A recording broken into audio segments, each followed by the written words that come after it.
Matt Lauer fired from NBC, accused of inappropriate sexual behavior. Late today, multiple women with new allegations. And Lauer's emotional co-host left to deliver the news after learning just before going on the air this morning. Tonight, the new arrest, the suspected serial killer, a basketball player who graduated from St. John's. President Trump igniting a firestorm, tweeting out extremist videos, one proven false. Tonight, the White House saying whether the video is real or not, it doesn't matter. Your money, your taxes tonight, President Trump's new tax plan, who wins, who loses, and does he have the votes? The stunning moment in court, the convicted war criminal suddenly drinking poison in court, shouting out a message. News on the missing toddler tonight vanishing from her bed. And your health, the flu shot this year, just how effective is it? The discouraging headline just out. This is ABC World News Tonight with David Muir. Good evening, and it's great to have you with us here on a Wednesday night. And for millions of Americans, it was a stunning headline to wake up to. Matt Lauer, the longtime host of the Today Show, has been fired. His co-host, Savannah Guthrie, her voice trembling, she learned just before the show. Lauer is accused of inappropriate sexual behavior, and late today, new allegations now surfacing. Off camera, Guthrie and Hoda Kotb seen hugging, the close-knit team clearly shaken. And tonight, as these new allegations now surface, NBC News out with a new statement. Did they know anything before the complaint this week? ABC's Lindsay Davis leading us off. Savannah Guthrie's voice trembling at the top of the Today Show. Good morning. Breaking news overnight. Matt Lauer has been terminated from NBC News. And then her first moment on camera without Matt Lauer by her side. And good morning, everybody. Welcome to Today. And Hoda's here with me this morning because this is a sad morning here at Today and at NBC News. Just moments ago, NBC News Chairman Andy Lack sent the following note to our organization. In the email, Lack writes, "Dear colleagues, on Monday night, we received a detailed complaint from a colleague about inappropriate sexual behavior in the workplace by Matt Lauer. It represented, after serious review, a clear violation of our company's standards. As a result, we've decided to terminate his employment. While it is the first complaint about his behavior in the over 20 years he's been at NBC News, we were also presented with reason to believe this may not have been an isolated incident." We just learned this moments ago, just this morning. As I'm sure you can imagine, we are devastated and we are still processing all of this. And I will tell you right now, we do not know more than what I just shared with you.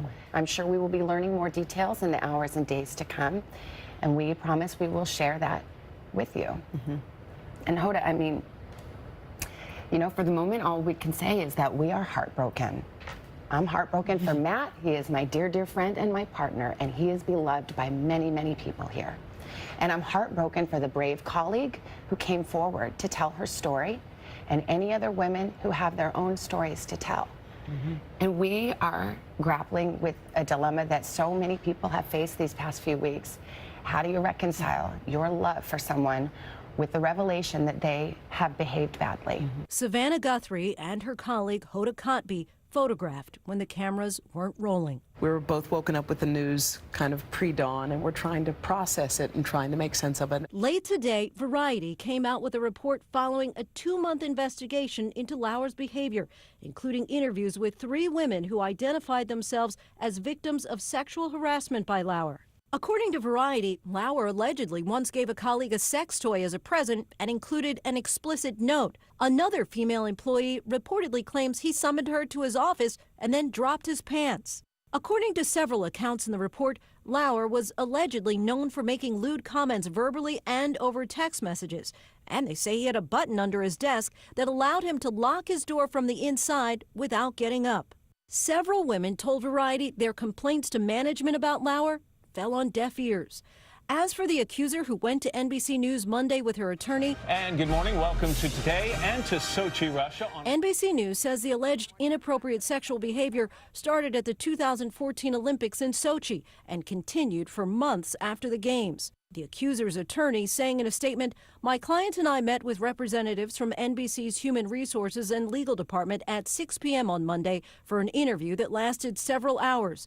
Our impression at this point is that NBC acted quickly, as all companies should, when confronted with credible allegations of sexual misconduct in the workplace. I am in awe of the courage my client showed to be the first to raise a complaint and to do so without making any demands other than that the company do the right thing." As the news broke, President Trump was quick to tweet, "Wow, Matt Lauer was just fired from NBC for inappropriate sexual behavior in the workplace.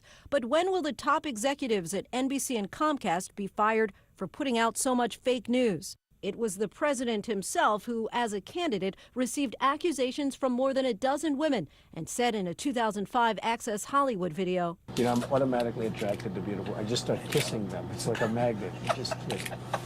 I don't even wait. And when you're a star, they let you do it. You can do anything. Whatever you want. Grab them by the To Bill O'Reilly, who was fired following accusations of sexual harassment, it was Lauer who pressed O'Reilly on the bravery of the women. Think about those 5 women and what they did. They came forward and filed complaints against the biggest star at the network they worked at. Think of how intimidating that must have been, how nerve-wracking that must have been. Doesn't that tell you how strongly they felt about the way they were treated by you? Well, it's not just me. Those lawsuits involve many other people, not just me. And prior to his termination, Matt Lauer was actually scheduled to be part of tonight's Christmas tree lighting ceremony here in Rockefeller Center. The New York Times is also now reporting that NBC News received 2 new complaints today about Matt Lauer, including from a former employee who says that in 2001, Lauer summoned her to his office to have sex with her. David? And Lindsay, tonight NBC News out with a new statement. Yes, they just released a statement not too long ago, David, saying that we can say unequivocally that prior to Monday night, current NBC News management was never made aware of any complaints about Matt Lauer's conduct. David? Lindsay Davis leading us off tonight. Lindsay, thank you. We turn next here to the arrest in Tampa. A suspected serial killer in custody tonight, a basketball player who graduated from St. John's. A tip from a co-worker at McDonald's alerting police, and tonight we now know how it all played out. We've also learned he bought the gun just days before that murder spree began. ABC's Victor Akendo from Tampa. Tonight, police in Florida say they have the man who terrorized a Tampa neighborhood for weeks. I assure you, this is the man who did this. Their break coming yesterday when a former McDonald's worker, Howell Donaldson III, came into the restaurant. He told my boss to hold the gun. He told her to hold his book bag for him. But he said, don't go in the book bag. And so she went in the book bag, and so she found the gun. And after finding the gun, she just called the police. Police saying that tip cracked the case. I cannot thank them enough for standing up and doing the right thing. Within minutes, Donaldson was brought in for questioning. Police saying they've matched his gun and cell phone data to the crimes. The gun is what we needed.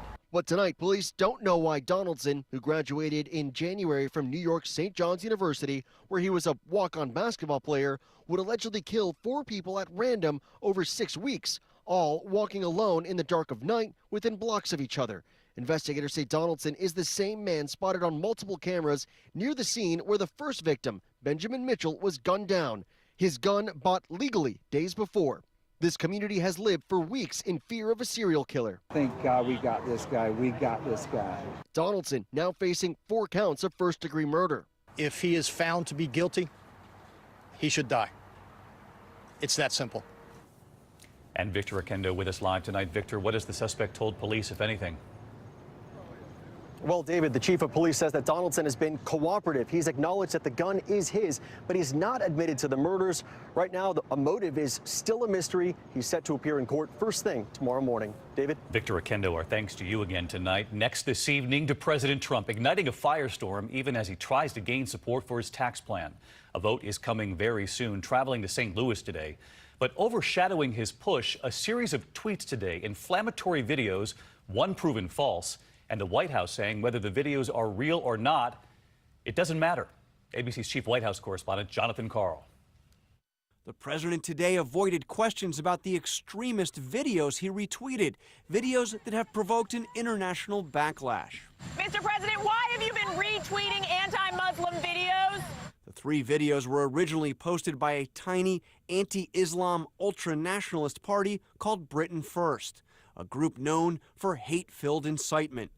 They purport to show Muslims engaged in violent acts.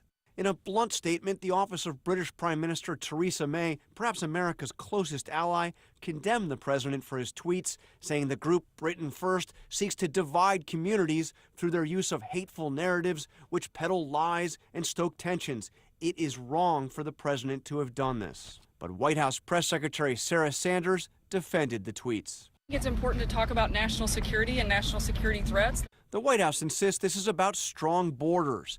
One of the videos claims to show a Muslim migrant in the Netherlands beating a Dutch boy. But tonight, the embassy of the Netherlands says that's not true. They say the attacker was actually Dutch, tweeting, "Facts do matter." Still, the White House says it doesn't matter if videos the president tweets are accurate. Look, again, whether it's a real video, the threat is real, and that is what the president is talking about. Tonight, KKK leader David Duke tweeted, "Thank God for Trump. That's why we love him." This all overshadows the big push for tax cuts today. The president in Missouri insisting the Republican plan will actually hurt the rich. This is going to cost me a fortune, this thing, believe me. In fact, most independent analysts project the wealthy will benefit most, while most Americans will actually see their taxes rise in 10 years. All right, John Karl with us in New York tonight. Great to have you. I know Senate Republicans do want to vote on this, and they might vote as soon as tomorrow. But here's the bottom line tonight. Does the president have the votes he needs? Well, the margin is really tight, but it looks like he does have the votes to pass it in the Senate.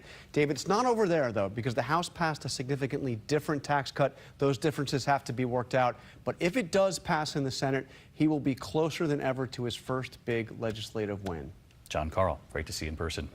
Next tonight to Capitol Hill and to alleged sexual misconduct in Congress. Pressure is growing at this hour for Congressman John Conyers to step down after more women have now come forward with allegations about him. Tonight, others defending the congressman, including his wife. But Democratic leader Nancy Pelosi, who took heat, is now changing her tone. ABC's Mary Bruce back on the Hill. Congressman John Conyers spotted boarding a plane to go back home, while on Capitol Hill today his own party is pressuring him to leave for good. I think he should step down. No doubt. There's no question in my mind that he should. Multiple women have now accused Conyers of misconduct or harassment. One of them, his former deputy chief of staff. It was a town hall meeting. He bent down to give me a message in my left ear, and he put his hand up my dress. Another accuser says Conyers would walk around the office in his underwear, but one former top aide defends him. Most of us have walked in on him accidentally without knocking and have seen him in his underwear. Big deal. That's where his closet is. He changes his clothes there. Conyers denies the accusations, but admits to secretly paying one former staffer a $27,000 settlement. Tonight in Detroit, the congressman's wife, distraught. And you all just want to kill this man who's dedicated 53 years of his life to community service. And the congressman, defiant. His lawyer says he will not resign. So let's go live to Mary Bruce. She's up on the Hill tonight. And Mary, House Democratic leader Nancy Pelosi was criticized for her response on Sunday to the Conyers allegations, calling him, quote, an icon in our country. But tonight, her message has changed somewhat. David, Democratic aides tell us Leader Pelosi is now trying to force the congressman out. A short while ago, she tweeted, "No matter your contribution to our country, you do not get a pass to harass or discriminate." David? Mary Bruce on the Hill. Mary, thanks. Next tonight here, North Korea's provocative new missile launch just before we came on the air last night.